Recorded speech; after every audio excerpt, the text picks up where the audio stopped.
최근 코스피 지수가 2,000선을 회복하면서 코로나 사태 이전 수준으로 복귀를 시도 중인데요. 어떻게 움직일지 앞으로 지켜봐야 할 변수는 뭔지 취재 기자와 함께 분석해 보겠습니다. 장지연 기자 나와 있습니다. 자, 장 기자, 먼저 최근 국내 증시 흐름부터 다시 한번 짚어볼까요? 네, 코스피 지수는 지난 26일이죠. 이번 주 화요일 다시 2,000선을 돌파했습니다. 2달 반 만인데요.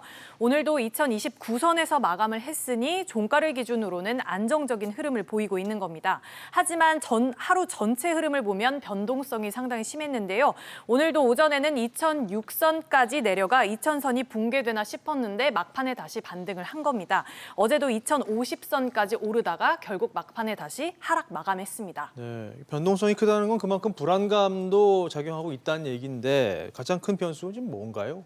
네, 불붙고 있는 미중 간 갈등이 우리 금융시장의 가장 큰 변수입니다. 중국이 어제 홍콩 안에서의 반정부 활동을 감시하고 처벌하는 내용의 홍콩 보안법을 통과시켰는데요.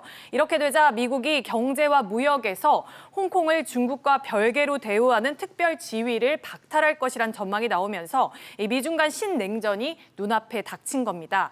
이렇게 되면 우리 금융시장의 가장 큰 변수로 꼽히는 게 바로 위안화 환율입니다. 위안화 가치는 지금 사상 최저치로 떨어졌는데 이런 경우 통상 원화도 같이 약세를 보이는 경향이 있기 때문입니다. 네, 이게 증시에는 또 악재가 될 수 있겠군요.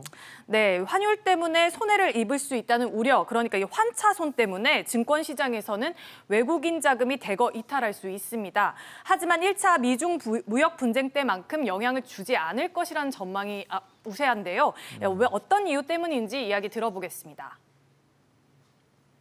코로나가 터지고 나서 돈이 어마어마하게 풀렸어요. 이게 증시를 부양하는 효과가 나타날 수밖에 없다고 보고 있고요. 또 한 가지는 코로나가 터지고 나서는 중국 중심의 글로벌 공급망이 이게 굉장히 큰 문제가 있구나. 완전히 인식이 지금 뒤집어지고 있다.